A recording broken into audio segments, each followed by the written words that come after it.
آج ہم پڑھتے ہیں اسلامی تحریکات عہد جدید میں، جس کا کورس کوڈ ہے 1908 اور اس کا یونٹ نمبر 5 ہے، جس کا پوائنٹ نمبر 3 ہم پڑھیں گے انقلاب کے بعد کے اقدامات۔ پھر اس کی پہلی ہیڈنگ ہے 3.1 پہ آئین سازی۔ تو سب سے پہلے ہم آئین سازی کے بارے میں پڑھیں گے۔ انقلاب کے بعد اس کی اسلامی نظریات پر تشکیل کا مرحلہ آیا تو سب سے پہلے آئین سازی کا کام ہوا۔ ایران کے آئین کے تحت اسلامی نظام حکومت کی بنیادیں 3 اصولوں پر قائم تھیں۔ نمبر 1، خدا تعالیٰ کی مکمل حاکمیت کو تسلیم کرتے ہوئے اسلامی شریعت کی برتری کو قائم کیا گیا۔ نمبر 2، عوامی رائے اور تعاون کو اہمیت دی گئی اور اسلامی قانون ساز اداروں کا قیام عمل میں لایا گیا۔ نمبر 3، نظام حکومت میں اسلامی اصولوں اور احکامات کو بنیادی اہمیت دی گئی، یعنی ملک میں جو بھی قانون بنے وہ دین کے اصولوں کے خلاف نہ ہو، ملک کے تمام مالی و اقتصادی، شناختی، فوجی، سیاسی قوانین اسلامی اقداروں اور اصولوں کے مطابق ہو۔ پھر اس کی اگلی ہیڈنگ ہے 3.2 پہ شورائے نگہبان کا قیام۔ آئین کے تحت ایک کمیٹی بنائی گئی جو شورائے نگہبان کے نام سے موسوم تھی، جس کا کام یہ تھا کہ ایران کے پارلیمنٹ کے پاس کردہ قانون کو دیکھنا کہ آیا وہ اسلامی اور دستوری اساس کے مطابق ہیں۔ اس کمیٹی میں 6 فقیہ، 6 قانون دان شامل ہیں۔ اس کے علاوہ دستوری اساس کی تشریح کرنا، صدر جمہوریہ کے انتخابات، مجلس شورا کے انتخاب کی نگرانی اور صدارتی امیدواروں کی صلاحیت کے بارے میں توثیق کرنا بھی شورائے نگہبان کے فرائض ہیں۔ پھر اس کی اگلی ہیڈنگ ہے 3.3 پہ شورائے عالی قضائی۔ عدالتی نظام کو اسلامی اصولوں پر استوار کرنے کے لیے کونسل بنائی گئی۔ یہ شورا 5 ارکان پر مشتمل ہے۔ اس آئینی عدالت کی وجہ سے ایران کے تمام عدالتی نظام اسلام کے مطابق ڈھل گیا اور تمام فیصلے اسلامی قوانین کے تحت ہوئے۔ پھر اس کی اگلی ہیڈنگ ہے 3.4 ولایت فقیہ۔ اسلامی جمہوری آئین میں ایک اہم منصب قیادت و ولایت فقیہ ہے۔ آئین کے تحت امام ریاست کا حاکم ہوگا، جس کو ملک کی اکثریت اپنی رائے سے منتخب کرے گی۔ ولایت فقیہ کے لیے ایسے شخص کو منتخب کیا جائے جو عوام کے لیے قابل اعتماد اسلامی قوانین کا ادراک رکھتا ہو۔ ولی فقیہ کے اختیارات بہت زیادہ ہیں، مثلاً اعلیٰ ترین عہدیدار کا تعین، مسلح افواج کے کمانڈر چیف کے تعین اور برطرفی، پاسداران انقلاب اسلام کے کمانڈر ان چیف کا تقرر و برطرفی، قومی اعلیٰ و دفاعی کونسل کی تشکیل، جنگ کے لیے حکم دینا، صدارت کو معزول کرنا وغیرہ۔ گویا آئین کے تحت اعلیٰ ترین احاطہ ولی فقیہ کا ہے۔ پھر یونٹ 5 کا پوائنٹ نمبر 4 ہے علامہ تقی الدین النبہانی کے حالات زندگی۔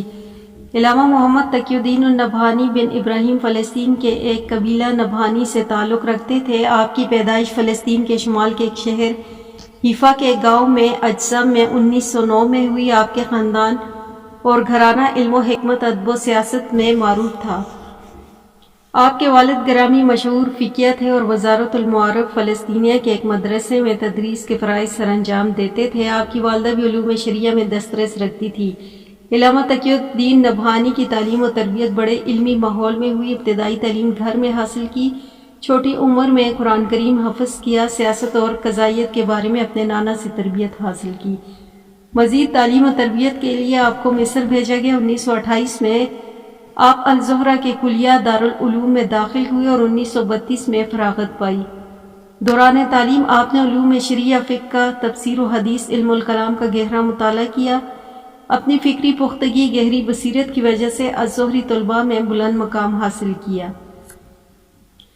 پھر اس کی ہیڈنگ ہے عملی زندگی کا آغاز۔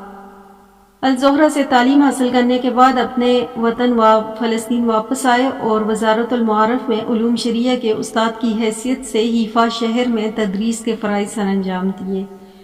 1932 سے 1938 تک آپ درس و تدریس کرتے رہے اور اس دوران ایک شہر سے دوسرے شہر میں آپ کا تبادلہ ہوتا رہا۔ آپ کی طبیعت شروع ہی سے قضائیت اور معاملہ فہم اور سیاست کی طرف زیادہ مائل تھی، چنانچہ بعد ازاں محکمہ قضاء میں رجسٹرار کی حیثیت سے بیسان کے مقام پر کام شروع کیا۔ 1940 میں نائب مفتی جج کی حیثیت سے تقرر ہوا۔ 1950 تک وہ محکمہ قضائیت سے ہی وابستہ تھے۔ 1949 سے 1953 تک آپ نے سیاسی سرگرمیوں میں حصہ لینا شروع کیا۔ قیام اسرائیل کے بعد جب یہودیوں کے خلاف اخوان نے مسلح جدوجہد کا آغاز کیا تو اس سے متاثر ہوئے۔ ان سے قبل مصر میں قیام کے دوران اخوان کی فکر اور طریقہ کار کے آگاہ ہو چکے تھے۔ اس طرح اخوان سے وابستگی اختیار کر لی جو کہ 1953 تک قائم رہی۔ بعد ازاں فلسطین سے ہجرت کر کے اردن پہنچے اور یہاں اپنے افکار کو تحریری شکل میں پیش کرنا شروع کیا اور امت کی بحالی کے لیے خلافت کا ادارہ قائم کیا۔ چنانچہ اس مقصد کے لیے آپ نے 1953 میں حزب التحریر کی بنیاد بھی رکھی اور اپنے نظریات کو اپنی کئی کتب میں بیان بھی کیا، جس میں سے کچھ کتب یہ ہیں کہ نظام الاسلام، مفاہیم حزب التحریر، نظام الاقتصادی، نظام الاجتماعی فی الاسلام، الخلافہ، کیف حدمت الخلافہ، الدولۃ الاسلامیہ۔ آپ نے اشتراکیت اور سرمایہ دارانہ نظام حکومتوں اور فلسفہ حیات کا مکمل رد کیا۔ اس کی جگہ اسلام کے نظام خلافت خصائص کو عمدہ انداز میں پیش کیا۔ بڑے قلیل وقت میں حزب التحریر مصر، فلسطین، اردن، شام، لبنان میں متحرک ہو گئی۔ 1977 میں شیخ کی وفات ہوئی اور لبنان میں مدفون ہوئے۔ پھر یونٹ 5 کا پوائنٹ نمبر 5 ہے حزب التحریر کی فکر۔ اس کی پہلی ہیڈنگ ہے مسلمانوں کی حقیقت۔ پوری دنیا میں مسلمان موجود ہیں لیکن ایک زندگی ایک ملغوبہ کردار کی حامل ہے۔ یہ ملغوبہ ہے اسلامی، مغربی، سوشلسٹ، قوم پرست، الہیات اور فرقہ وارانہ افکار اور جذبات کا۔ پھر اس کی دوسری ہیڈنگ ہے مسلم علاقوں کی ہیت۔ جب ہم مسلم علاقوں کی جانب نگاہ کرتے ہیں تو ابتدا عرب علاقوں پر مشتمل تو بدقسمتی سے اب سب علاقوں میں کفر کے نظام اور قوانین کا دور دورہ ہے۔ محض چند اسلامی قوانین کی استثناء کے ساتھ جیسے نکاح و طلاق، وراثت سے متعلقہ قوانین جو سب نافذ ہوتے ہیں، خاص قائم کردہ محکمہ شریعہ کی عدالتوں کے ذریعے سے کچھ اور بھی قوانین ہیں جو کچھ ممالک کی عدالتوں میں نافذ العمل ہیں، مثلا سعودی عرب اور ایران کی عدالتوں میں۔ دنیا میں جہاں بھی مسلمان اس وقت رہتے ہیں ان کی اصلیت یہ ہے کہ وہ سب دارالکفر، دارالاسلام نہیں۔ اس بات کو سمجھنے کے لیے یہ جاننا ضروری ہے کہ شریعت کی رو سے دارالاسلام اور دارالکفر سے کیا مراد ہے۔ دارالاسلام سے مراد وہ علاقہ ہے جہاں اسلامی نظام نافذ العمل ہو اور جس میں امن قائم ہو۔ اسلام کا امن مسلمانوں کے اختیار اور تحفظ میں ہے، خواہ علاقے کی اکثریت مسلمان ہوں یا غیر مسلم۔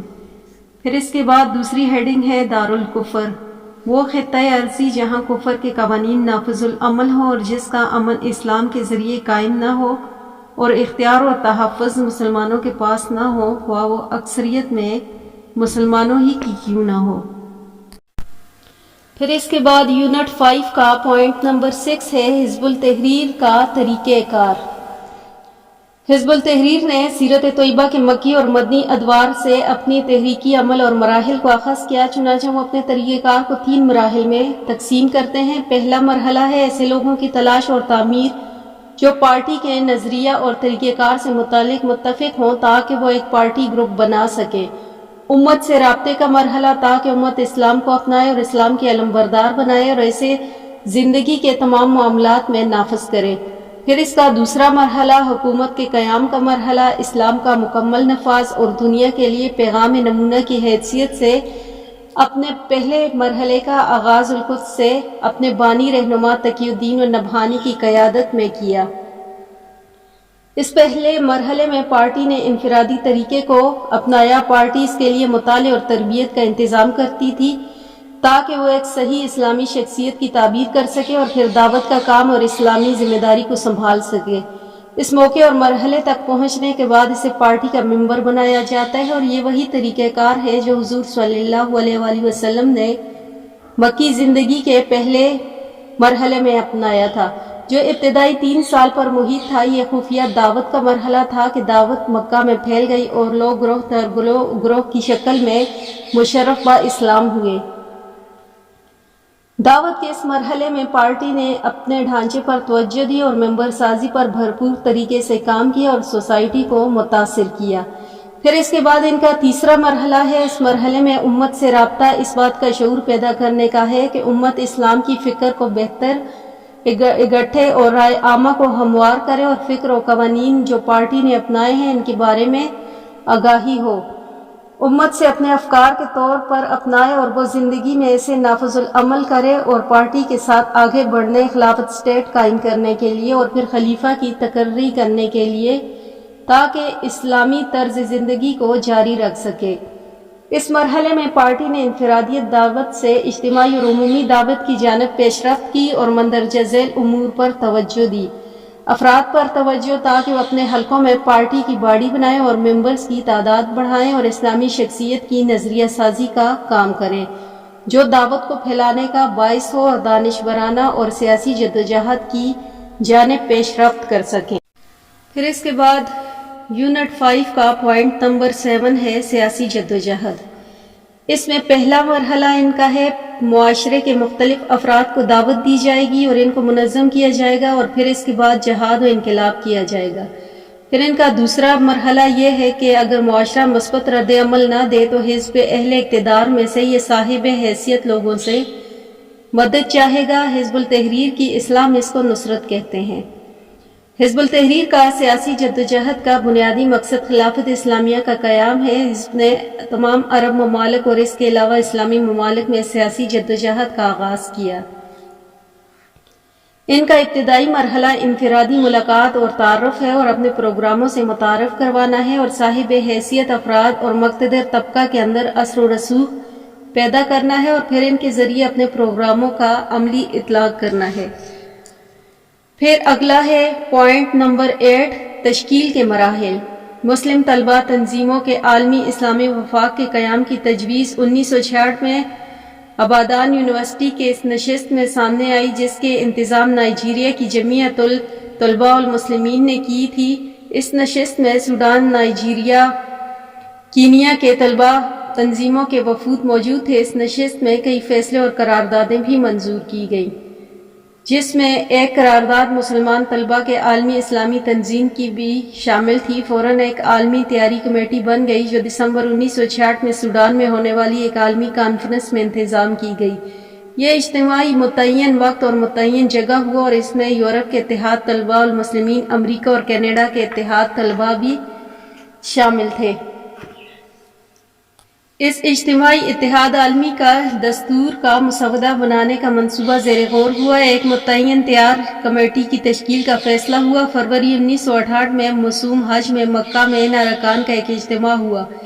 اس اجتماع میں مندرجہ ذیل امور طے پائے۔ نمبر 1 الاتحاد الاسلامی عالمی کے مجوزہ دستور پر نظر ثانی ہوئی اور ترمیم کا اضافہ ہوا۔ نمبر 2 تھا جنرل فاؤنڈیشن کانفرنس کے لیے ناگزیر انتظامات کی تیاری پر بحث ہوئی۔ نمبر 3 تھا الاتحاد کا تعارف اور بعض متعدد شخصیات سے عملی تجاویز طلب کرنے کی منظوری۔ پھر اس کے بعد یونٹ 5 کا پوائنٹ نمبر 9 ہے اتحاد الطلباء کا قیام۔ چنانچہ مختلف شخصیات اور اسلامی تحریکات کے قائدین سے الاتحاد کے فکر کے متعلق تائید حاصل ہو گئی اور انہوں نے الاتحاد کو ناگزیر قرار دیا اور اس کے لیے عملی تجاویز بھی دی۔